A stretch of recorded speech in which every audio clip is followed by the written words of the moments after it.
You're watching DD India Live. I'm Ramesh Ramachandran.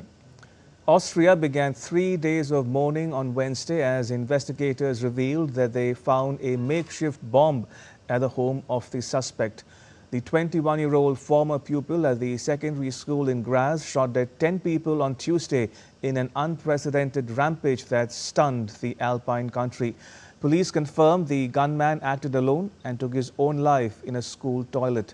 During further investigation, a non-functional homemade bomb was discovered during a search of the suspect's home.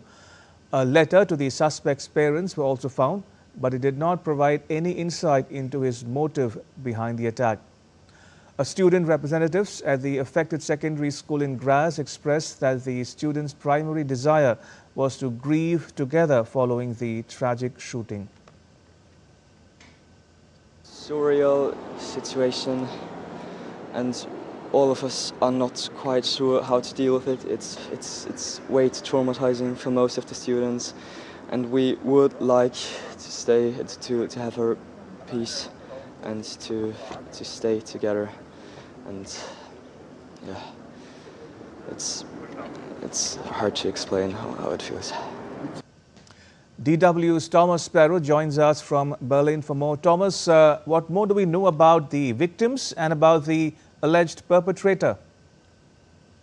Several of those who died at the school shooting were actually pupils at the school, and you already mentioned that the alleged perpetrator was also a former student who nevertheless did not graduate from the school. He took his life then in one of the school's bathrooms, and authorities are now specifically focusing on trying to find that motivation, trying to understand why he did it. You specifically also mentioned two of the objects that were found in the alleged perpetrator's house, so that letter and that non-functional bomb. Specifically, authorities were hoping that with the letter they would be able to understand a bit more the reasoning behind this shooting. So far, the main argument that is being discussed, the main point that authorities are probably focusing on, is the possibility that the man was acting on revenge because he had been mobbed during his time in school. But this is only, so far, one of the argument lines that are being followed, and authorities are hoping that they will be able to determine soon what was the main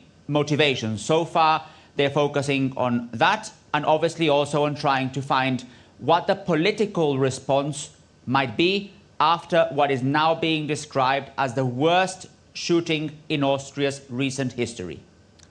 For the benefit of viewers joining us from around the world, Thomas, how often do school shootings happen in Europe? In short, not very often, especially if you compare it with other countries around the world like the United States. That doesn't mean that they haven't happened, and in fact in several countries in Europe there are still communities that remember very tragically school shootings, here in Germany, in other parts of Europe as well.